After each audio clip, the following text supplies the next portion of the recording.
entire game, 63% as to 36%. That is the whole entire game in terms of position of Manchester United versus Tottenham Hotspurs. But though the game finished 2-2, it was actually one of the best games. Sorry for a late reaction, people. It was coming. I was watching El Clasico. We'll talk about that one when it comes to that. Let's come back to this game. It was Manchester United versus Tottenham Hotspurs. Hi, my guys. My name is Sam. We are back again with Football Connect as we are here to talk about the football that connects emotions. So let's get into this one, people. Because 2 shots on target for Manchester United. All of them were the goals. Marcus Rashford and Højlund scored goals. What a goal by Højlund. That was a rocket. Nobody was saving that. I saw Vicario. There was no way he was getting to that ball. The way he hit it with the power, it was out of this world. But the interesting part about this goal is that both Højlund and Marcus Rashford scored. The guys who were passing to them never really meant to do that, to be honest. It felt like the ball were hitting them wrongly and it was going into the other one's leg and they were finishing the job. What was the difference today? What really was the difference? We have to talk about it. The defense of Tottenham Hotspur, they were all coming from injuries. Remember, Donny van der Beek was out for about maybe almost 2 or 3 months. I'm not really sure. Then also remember Romero was coming, I think, to about from a 3 weeks or something injury. So as much as they did so well in this game, you could still see that they had to work it out. They had to come back into the game, and I'm sure that Ange Postecoglou will work on it. But the problem for Tottenham Hotspurs, as much as there were so many mistakes at the back, it was actually going forward, because of course, congratulations, Richarlison scores again, and with the goal that he scored today, it confirms that he has scored more goals than the whole entire Arsenal front three. I had to throw that there. That's a stat that is just going around the world, so we have to talk about it. But he is scoring goals every single time, and that was amazing, really, to be honest. And to give you maybe confidence booster to all the Tottenham Hotspur fans, if you're really, really trying to believe on Timo Werner, if you really are looking for something to believe about him, he has actually done so much in this game than he has ever done for Chelsea in the whole entire time he spent there. Because they tried 5 chances on target. 5 chances, 5 shots. He has never done that for Tottenham Hotspurs. For Chelsea, he was always lacking. So maybe there is something that maybe Big Ange can actually get from him. Remember, this was his first training or maybe second training with the guys. So there will be so many improvements going forward. And I'm sure that Big Ange will work on him. Remember, it's just a 6 months loan. So if it doesn't really work out on you, you can always walk away and you move on. There won't be a problem. But we need to talk about the problems that these two teams were facing, because I think we saw so much morely for United, but we'll get to that. But also to talk about Tottenham Hotspurs, because like I'm saying, their defense was all coming from injuries. And trust me, I've watched this game and I can even go rewatch it again. I really did not see enough of the impact that Tottenham Hotspurs are really looking for when they talk about this kid that they call, what is his name? I'm looking for his Brendan Johnson. I did not see him in this game. Richarlison scored a goal. Timo Werner had an assist. So they actually contributed something. But where was Brendan Johnson? He was missing the entire game. Is it because of Aaron Wan-Bissaka that he got him really figured out that he could not produce anything? Because watching him in the whole entire game, he struggled to even try to create something meaningful, to try to create something that you can hold on to. He failed to do so. The midfield, of course, because there were Bentancur, Pierre-Emerick Højbjerg, and Oliver Skip. You could see that they are missing Saha, they are missing Maddison for creation. They were also missing so much.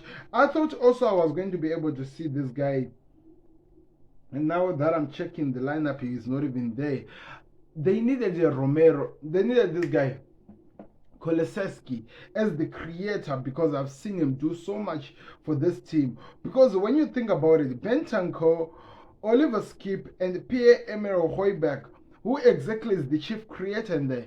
People might say Oliver Skip. Oliver Skip is like a Gallagher. It's just so much energy, so much gas trying to cause problems. It's like a destroyer. And I saw Hoiberg trying to play very close, playing that Xhaka role that we've seen him for Arsenal. Something that maybe Arsenal trying to move on with when Declan Rice and Thomas Partey fit to have a DM and he becomes the other guy there. So there were more of destroyers in the midfield of Tottenham Hotspurs rather than creators.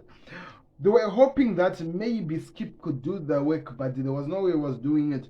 Rodrigo Bentancur was doing what he does best, which is to try to protect and try to give the balls to Tottenham to help on the attack. So one thing that was missing so much was the creation. Yes, Pedro Porro tried his best. He did everything he could trying to create something going forward, but it was not enough because every single time whenever he was trying, either the crosses were hitting, and remember, one thing you have to understand, Evans and Rafael Varane, they're all top players. They will stop any shot that comes from the top, which also is actually a surprise because Tottenham's first goal came from a header from Richarlison. So how was he able to get that higher? Well, they were failing to do so when it's like a corner kick, but in terms of those crosses from their inside box, we saw it against Liverpool. They know how to deal with it. They actually know how to stop teams whenever they try to do so, which was one of the best things that I saw about this game. So there is so much to work on with Tottenham Hotspur, especially not having almost so many players in that team. Pepe Sarr is not in, Son is not in, Madison is not in, Kulusevski is not in. There are so many players that were missing in that team. And also, I'm also forgetting that DM, the guy who actually plays DM Besuma is not in there. So there are actually 5 starters for Tottenham Hotspur who are missing at this moment. Of course, we are happy that Donny van der Beek is back, but Van der Beek, you could see that he's still coming back from an injury. I'm saying, yeah, it's Mickey van der Beek, not Donny van der Beek. Mickey van der Beek. So that is my mistake there. You could see that he's really trying to do so, but you can tell that he's still somebody who's coming from a long-term injury, but the speed is still there. He worked so hard. Remember, one thing that we know about Ange Postecoglou, he said he would die by this, which is the high line. And I felt that Manchester United took advantage of that so well. Bruno Fernandes's crosses really struggled today because they were stopping them. But Eriksen did try to do so many goals. There were so many chances that they were shifting. In fact, if United were really, really clinical and they were really so much of a threat, they could have hurt this team. One thing I have to really give some respect to Spurs is that Udogie knew how to deal with Garnacho, because Garnacho is really a threat and he kind of like neutralized the threat, which was something he can be proud of at the end of the game, which I was also really interested. I watched it from the beginning to the end and I could see that they were trying to do as much as they could, but they were failing to actually get the best out of it. So that is something that you have to put some respect on Destiny Udogie. He looks like he's really, really finding his best and he's trying to be one of the best in the world. So we'll keep an eye on him, see where he goes forward, but it was a good game. Let's move on to Manchester United. I've never seen a midfield so disjointed than Manchester United, especially on today's game. To be honest, if you go to watch the highlights or go rewatch the second goal which was scored, it was a Bentancur goal. Look at how the goal was scored. Christian Eriksen was in the middle of creation up forward with Marcus Rashford and the other players, and somehow there was nobody to move on with. I don't know what's wrong with this team. I don't know if that's Erik ten Hag what is telling this thing. Why is that the captain of Manchester United cannot try to drag back and try to help the team in defense? Try by all means to help the young kid Kobe Mine, because he's too young. He's a young kid. He cannot keep fighting for his own on the midfield, and you guys have to wait for creation. Of course, Christian Eriksen was trying to do so, but you are Bruno Fernandes. You are seeing Christian Eriksen is at the back. Why can't you try by all means to run and cover the space to try and stop Bentancur? Because the Bentancur was also close to you. He ran and he went to the bomb and he scored while you were there, while Christian Eriksen is still running. One thing that we know, which is for a fact, is Christian Eriksen is good with the ball, but he no longer has legs. How much was he going to be able to keep up with the pace of how Tottenham was moving to try and actually cover the position he was to help out the young kid? So as much as the whole United fan base or anyone is gonna try to blame that goal that was scored on actually this guy, what's his name, Christian Eriksen. You have to look at your captain, look at Bruno Fernandes, because he needed to be there. Maybe Scott McTominay can do so, because one thing that we know about him, he still has the legs, he can cause problems, he can stop the dangers. But also, in an honest opinion, because of the high line, I felt like Manchester United should have gotten something into the game. They should have won this game, to be honest, because they were creating so many chances. And if they'd at least tried to create something out of the chances that they were creating, this could have been a different game. But it wasn't. Why?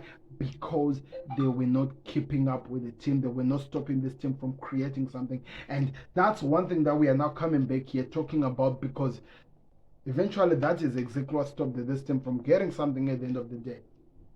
That is the thing that stopped it, because this should have been a different game. Also, let's talk about Aaron Wan-Bissaka. I was really impressed with the way he dealt with it. Brandon Johnson, he stopped him from doing so well. And to an extent, how Diego Dalot also worked on this kid that we call Timo Werner. Because, of course, there's still some fear in Timo Werner still trying to come back to the Premier League, where he had a nightmare with Chelsea. There's still some really, really crazy things that he's going to go through, but he is working it, and I believe he will actually get better if we keep an eye on him, if we see him keep growing and developing to become something else. But one thing that I was not really impressed is that United should have taken advantage of this game.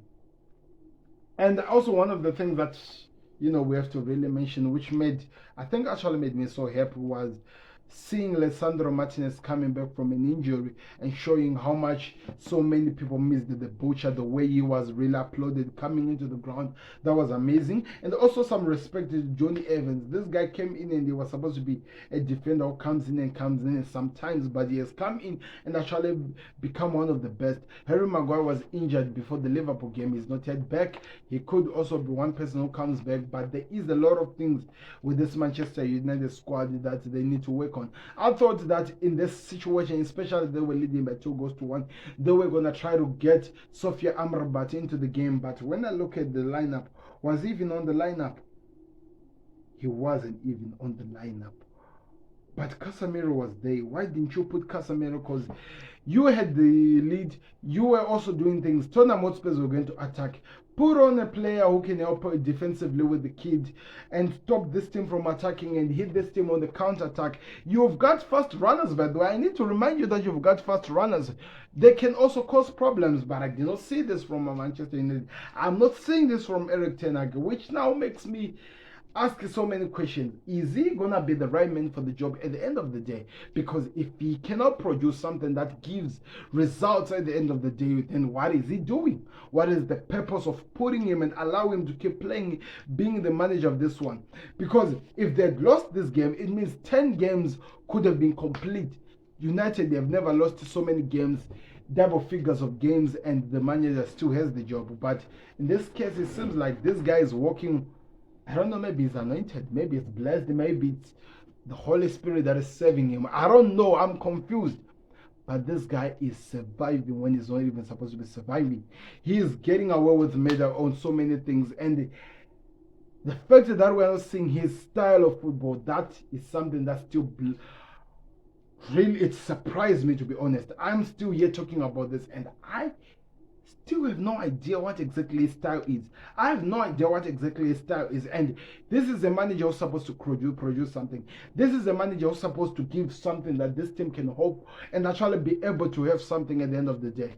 But I'm not seeing it.